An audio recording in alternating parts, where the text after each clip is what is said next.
Well, hello everybody. The camera caught me there. This is Philip Martin, and it is on film, on video, for April 30th, 2021. Boy, star date, 2021. You know what I was wondering, and I just found this out, and I did this on live, and I edited it out because there might be some weird copyright violation or something if I did this live on the, or not live, but if I did it on the video, and maybe, YouTube would take this down or something, so I'm not going to do it. But I was wondering, if you missed the Oscars, could you go back and watch the Oscars if you hadn't, like DVR'd the Oscars? And you actually watch the Oscar broadcast, which is kind of amazing to me because it used to be, and I still think of it this way, is like, it's one of those live events, and if you don't get a live event when it starts, then you come in late, and then you are playing catch up. And what I usually do with the Oscars, I usually watch them as long as I can, and then maybe I go to bed, and I'll catch up the next day watching the YouTube's clips and this and that, and I'll read about it, and I'll find out, and I'll know what I need to know, and I'll have seen everything, and eventually I would probably have seen the entire Oscar broadcast, but I'd only seen it in these bits and chunks, But now it's like it's here. It's just right here on my iPad, and I can watch it anytime, and that's astounding to me. Maybe it's not astounding to you. Maybe there's a mental leap I have to make, because it used to be that there were some things you could actually miss, and now you don't have to miss anything, maybe, because you can just keep it on your little pad thing. And I don't know if that makes it better or worse, if it sort of cheapens it, because there's something communal and something, that has to do with us all finding out about who won Best Picture and who won Best Actor and Best Actress and all that in real time all together. That's the whole point of the Price Waterhouse thing, where they keep it really secret, and nobody really knows. Nobody has tipped off that so-and-so is going to win this Oscar or anything. Even though the Oscars are pretty easy to, predict most of the time. I mean, I see that people do 23 out of 27, and upwards of 90% of picking the right winners. Sometimes they don't pick the right winner. Sometimes it does surprise you. And if you were surprised that Anthony Hopkins beat, that's a really weird thing to say, but you're surprised that Anthony Hopkins won an Oscar where Chadwick Boseman was assumed to be, in line for this posthumous honor. You're not the only one, because everybody was surprised by that. The people that ran the Oscars were surprised by that. And that's what led to that very anticlimactic ending, where you have, we don't have Anthony Hopkins here because it's Betty Bye time in England. And, we don't have the surprise, or we don't have the uplifting finale that we expected to have. So even though Steven Soderbergh can say that he's going to make the Oscar telecast look like a movie and feel like a movie, and to some extent that works with the tracking shots and with the way they use the set and all this stuff, you still can't, because a movie is essentially, something that is made up by some creator mind out there who is figuring the angles and manipulating our emotions. And now, this is it's more like real life. It's more like athletic competition, because we don't know who's going to win. Like I said, it shouldn't be a competition, because I'm not entirely comfortable with the idea that that there's an Oscar race, that it's like you can do something as well as it could be done, and someone else can do something as well as it could be done, and I don't know that it's fair to go in and say that this is the best performance of the year when there are probably hundreds of performances that were equally, professional, equally artful. And, if you start adding in degrees of difficulty, it becomes, is it more difficult to do this than it is that? I don't think so. I think some things that look easy are not easy, and some things that look hard are relatively easy. So, I don't know what the criteria you do when you're voting on an acting performance, except you like it better. And that's how I think most of us would vote. I don't think most of us would think, well, Chadwick Boseman is dead, and so he would really enjoy this Oscar. I mean, I think it's, I can get carried away to a certain extent with the idea of the story being what's important, and the story is that, the whole Chadwick Boseman tragedy, and this would add, kind of this bittersweet layer to it to give him the Oscar. And here even my terminology is going to give him the Oscar because, Oscars are really not earned. They really are bestowed. And they're bestowed by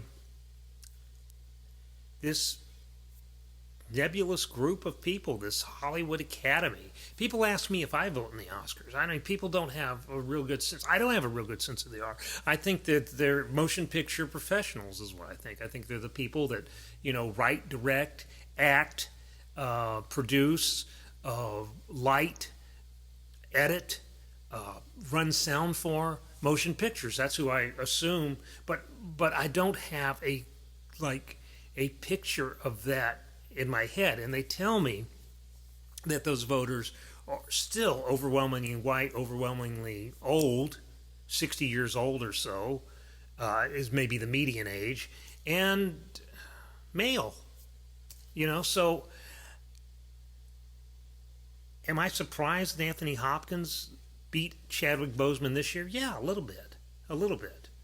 But would I say that looking at the two performances in a vacuum that I could tell you that one's better than the other? No. I mean, Chadwick Boseman is terrific in Ma Rainey's Black Bottom, and Anthony Hopkins is really, really terrifying in The Father. But what I had thought, the calculus that goes in this, the whole horse race, daily racing form kind of thing is, well, Anthony has his Oscar, he has his Oscar. And it would be such a cool way to, in this telecast, as if we give it to Chadwick, who died so young and delivered this really, if you read this performance in light of what happened to him, and you understand that, as I assume, that he knew what was going on, that he knew that this was probably his last film and he wasn't going to be around much longer, it really does add a layer it really does make it kind of hard to watch when you're watching that speech.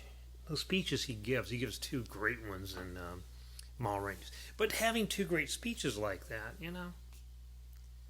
is that harder than doing what Anthony Hopkins did? Probably not. Is doing what Anthony Hopkins did harder than this? I don't know. Maybe.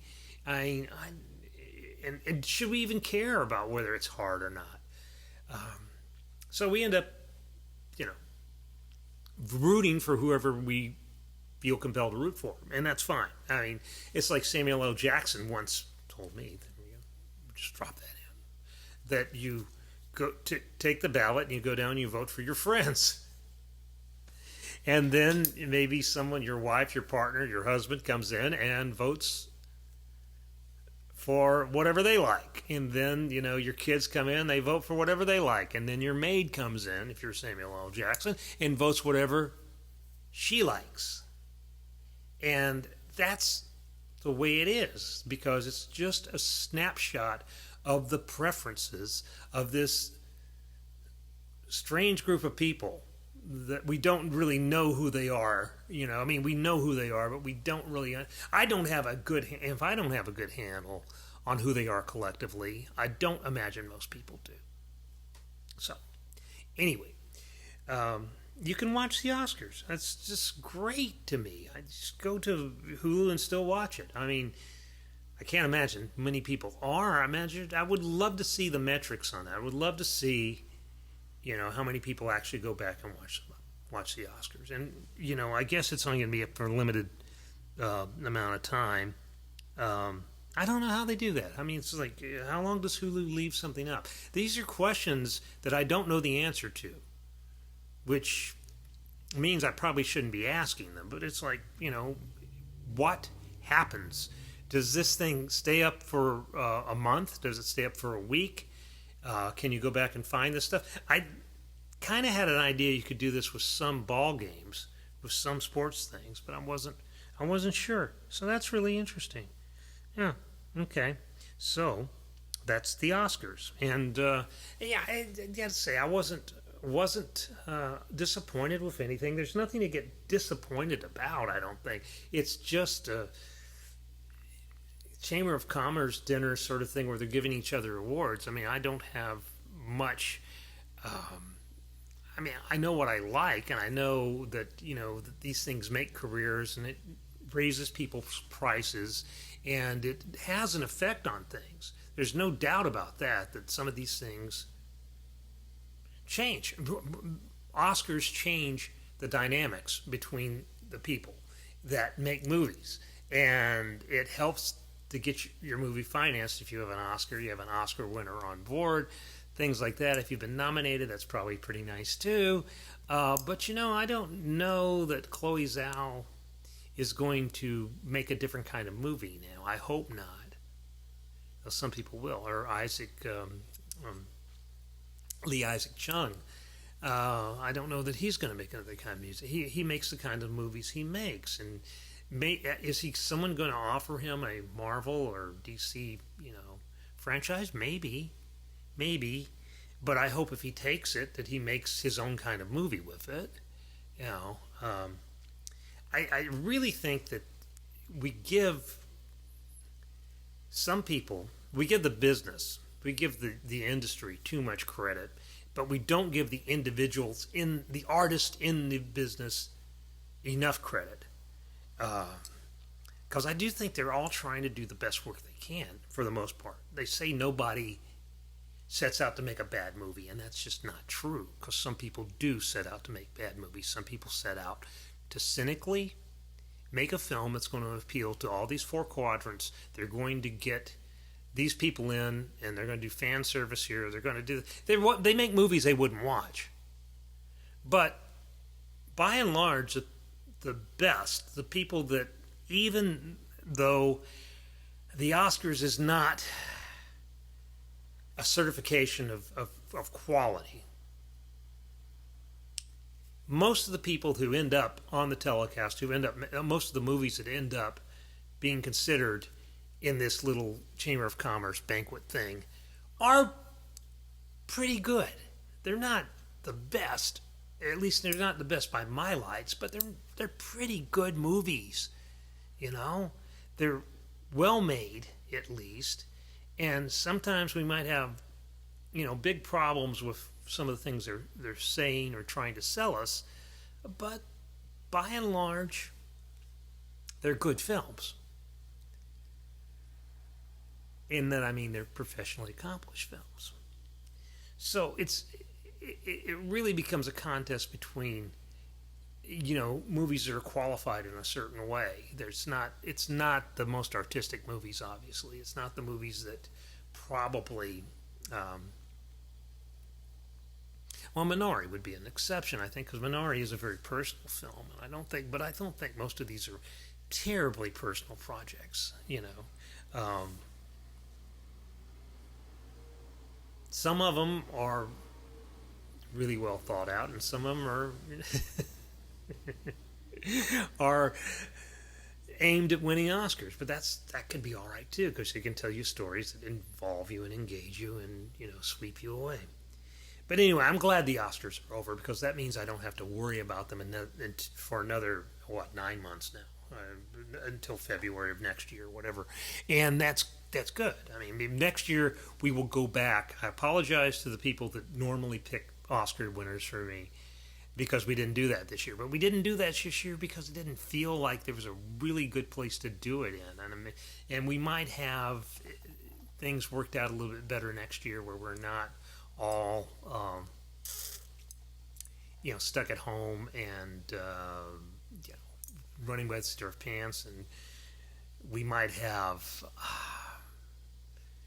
a few more people, a few more hands on deck to handle some of these kind of important things that need to be handled that I don't have time to do. So I'm all for normality. I'm all for the movies rushing back in and us rushing back out to see them as soon as you get vaccinated, as soon as you feel comfortable doing that. It's funny that it hasn't really, the floodgates have not let loose yet because there's all this pent-up desire and there's all this pent-up content that's been pushed back, and so we've got a lot of stuff that's on its way, but right now it hasn't really broken through. I mean, the Warner Brothers HBO Max model seems to be working, which is sort of interesting to me because I would watch all these movies on HBO Max. I would never go to a theater to see a movie that I've got there on my TV screen unless it was something that I really wanted. I mean, the new Wes Anderson or something like that. Maybe I would want to go see that on a theater screen rather than here. But that's a function of it's not the kind of movies I'm not interested in. Godzilla versus Kong. I'm not interested in Mortal Kombat. God bless their hearts. I mean, I'm just not interested in those kinds of movies. A movie I was interested in, maybe it would be a decision for me. But it's obviously a decision for a lot of people who are opting to see these movies in theaters rather than on TV. And maybe a lot more people are watching them on TV, but enough people are watching them in theater that they're getting good box office numbers relative to the conditions we have.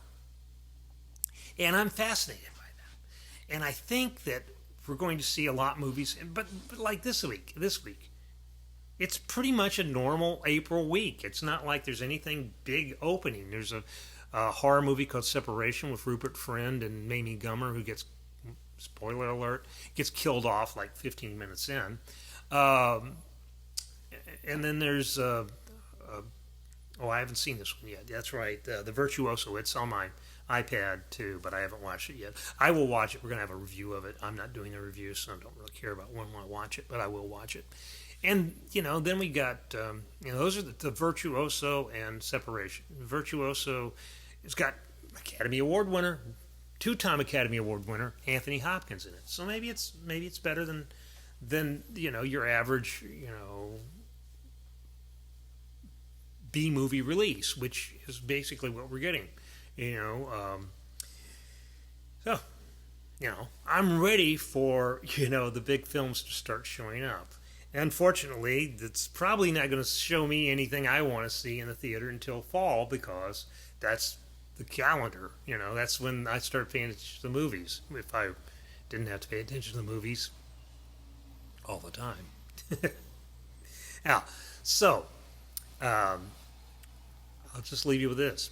If you want to see the Oscars, you can still see the Oscars, and that's really that's wild. I mean, it's because and it cheapens it. I mean, come on, you should be able to watch the Oscars, maybe tape the Oscars, DVR the Oscars. We've always been able to do that, but this time shifting stuff is really interesting. It's sort of like, why do anything when they tell you to do it when you can do it later? I mean, I could have started the Oscars 15 minutes after the Oscars started, and and fast forwarded through the commercial. I wonder how long it would take me to catch up. But you can't fast forward through commercials, can you? They don't let you do that. So, anyway, that's it for this week. We will talk to you next week, and be safe, and see you at the movies soon.